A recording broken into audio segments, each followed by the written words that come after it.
Today on Riffs, Beards, and Gear, we try to replicate the Siamese Dream guitar tone.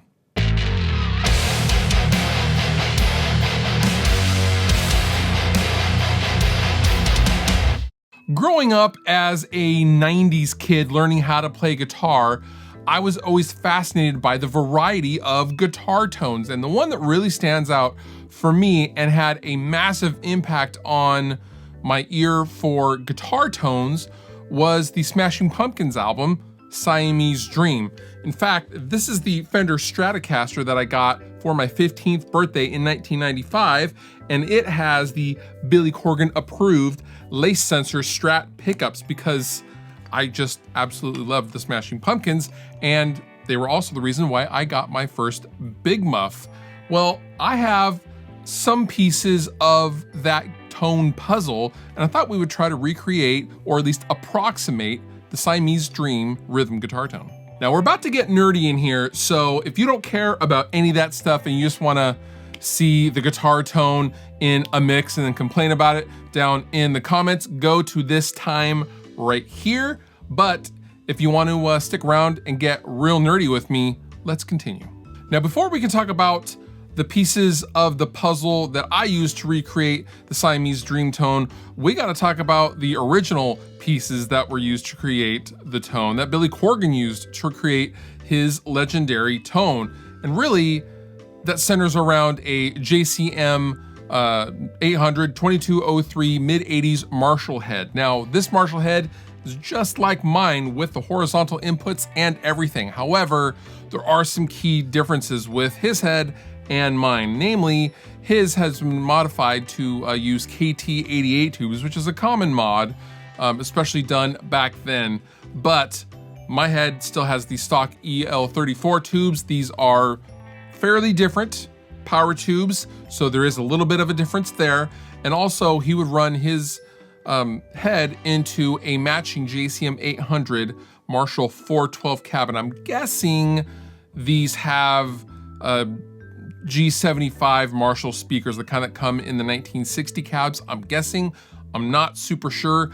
I don't have any of those speakers either, so what I will be using for this video is my Coffee Cabs Custom 212 with a Celestion Vintage 30 and a Celestion Creamback mixed together. Now, along with this Marshall, his signature tone revolved, especially for Siamese Dream, around a 57 reissue Fender Strat loaded with lace sensor humbuckers. It had a maple neck just like this, and this so happens to be pretty close to that guitar. Obviously, this is not that guitar, but it does have the same pickup configuration and does sound damn good going into the Marshall. Now, the last and most obvious component of the Siamese Dream tone is the V4 op amp Big Muff. Now, this is the newly reissued version of that Big Muff that was worked on in conjunction with Billy. So now we can circle back and we can talk about what I am using for this video to kind of approximate as best as I can the Siamese Dream rhythm guitar tone. Now, there are a few things that prevent me from really nailing it. The first and most obvious thing is I don't have access to Jimmy Chamberlin, the Smashing Pumpkins drummer.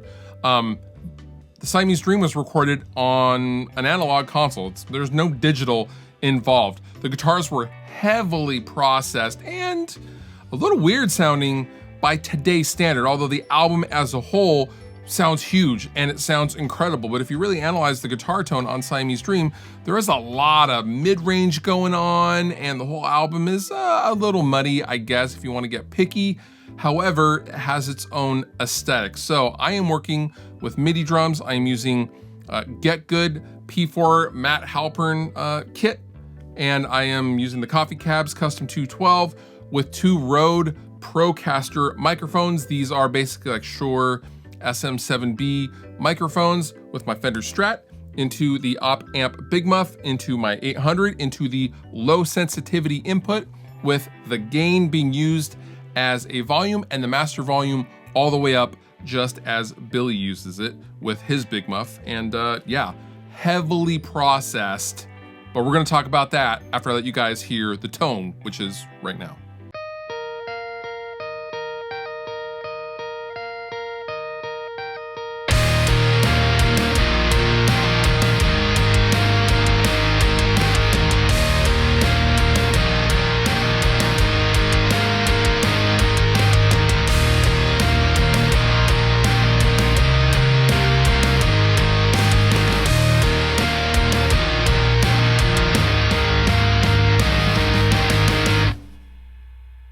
Okay, so here I have Logic open, and here are the guitar tracks, the bass tracks, and the intro track, along with the drum MIDI. Now you'll notice I quad tracked the rhythm guitars, and I have 2 mics on my 212 cabinet with a Vintage 30 and a Creamback for a total of 8 guitar tracks, which is a lot for a fuzz. And that's what Billy did. I think he said in an interview that he went up to 16 tracks at one point. So here is the processing I have on the main rhythm guitars. First, I am coming in with Soothe to kind of take off some of the harshness that has occurred with all of the stacked up fuzz tones. Next, I have a Universal Audio SSL E-channel strip. This is doing a lot of the heavy lifting. I am rolling off a ton of high end, and I'm also low pass. I'm low passing just the crap out of the guitar tone. I'm at just below 5K, right? So anything above 5K, I'm pretty much chopping off, but the SSL has a real gradual taper. It's like, 8 dB or something like that. So it works. I'm also adding some low end at about 150 Hertz. Taking away some low mids right here, and I'm also adding a lot of upper mids, like it sounds like on the album. After that, I am notching and cleaning up the guitar tone even more with the Pro Q3 from FabFilter. I'm scooping out some mids, and I just really spent like an hour and a half, 2 hours just notching out various frequencies carefully. Some of these are dynamic, so they're moving depending on if they're crossing a threshold. A lot of cleaning up of the tone.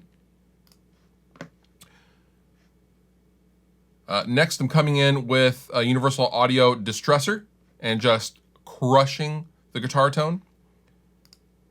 Then I'm coming in with the Universal Audio Ampex ATR 102 tape machine. This was key to really getting the guitar tone to kind of thicken up and pop like it does on the record. It occurred to me that Siamese Dream was recorded on an analog console into a tape machine. Of course, it would have a bunch of saturation and just a lot of richness going on from the tape. So putting the tape machine on was a huge breakthrough for getting the guitar tone even remotely as close as it is. And then lastly, I have a kilohertz limiter just to kind of level everything out. And isolated, here's how the guitar tone sounds.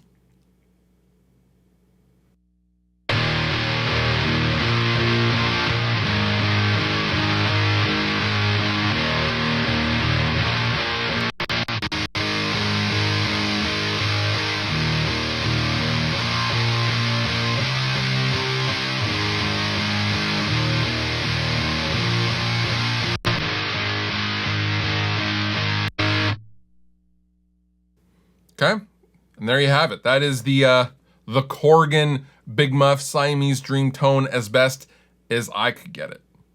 Overall, I think this was a fun experiment. I really enjoyed kind of going down the old memory road, as it were, and kind of playing the short part and just kind of getting in the groove of that era of my life and of that album. Really enjoy the album. It's been a lot of fun revisiting it. And if you'd like me to try to recreate or approximate another tone, leave a comment down below. Maybe we'll do this again with a Killswitch Engage album or something like that. You've been wonderful. I've been Fluff. Thank you so much for watching, and I'll see you next time. Wow, another video gone by. Hope it was pretty good. I mean, it's probably pretty good. But if it wasn't, awkward, right?